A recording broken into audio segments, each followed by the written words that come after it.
Bukod po sa mga tropang napapatay, may isa pang ikinalulungkot si Pangulong Duterte sa patuloy na bakbakan sa Marawi. At ito ay ang pagsanib daw ng ilang pinsan niya sa grupong Maute. Nakatutok si John Sisante.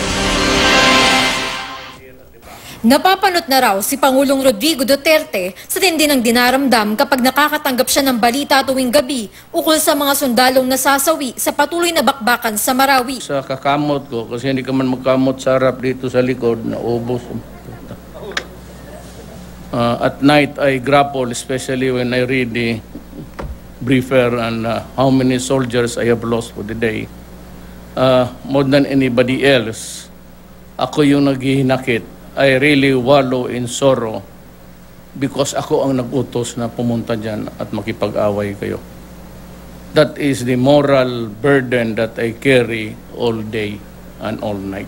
Sabi ni Duterte, bumibisita siya sa mga kampo ng militar sa mga araw na hindi siya nakikita ng publiko. Sa unang anibersaryo niya bilang Pangulo sa Biyernes, pupunta raw siya sa Marawi upang kamustahin ang mga tropa ng gobyerno. I cannot just sit on my ass dyan sa opisina ko na hirap yung tao doon. And for the many weeks that you did not see me, alam ninyo na pumupunta ako ng brigade, ng kampo lahat, pinuntahan ko, almost all divisions. I just wanted to make sure that the morale of the troops are high. Bukod sa pighati dahil sa mga sundalong nagsasakripisyo ng buhay, nauna nang sinabi ni Duterte sa selebrasyon ng Idil Fitr kagabi na nasasaktan siya kapag pinag-uusapan ng Marawi dahil meron daw siya mga pinsan na sumali sa Maute Group.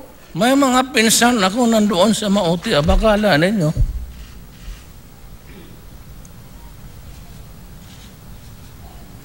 Because they went there, a cousin of mine died. Nagpunta sila doon, isang truck.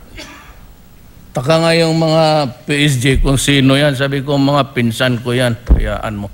Siniguro ng Pangulo na isa sa alang-alang niya ang kapakanan ng mga sundalo sa pagharap niya kanina sa ika-120 anibersaryo ng Presidential Security Group. Inutos niya sa Department of Health na siguruhing matatapos sa loob ng 60 araw ang pagpapa-upgrade ng mga ospital para sa mga sundalo. Binalaan niya ang COA na huwag hanapan ng butas ang mga proyektong maganda naman ang bidding 1 taon matapos masimulan ng proyekto. Binalaan din ng Pangulo ang mga korte na huwag harangin ang mga proyekto ng gobyerno kung base lang ito sa reklamo ng mga natalong bidder. I would like to address myself to the Court of Appeals, to the Court of lahat ng korte. Do not make it a habit to issue injunctions, lalo na yung mga proyekto ng gobyerno.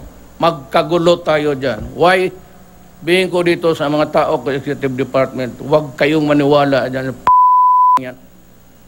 Let's see. Jam Sisante, Nakatutok, 24 Oras.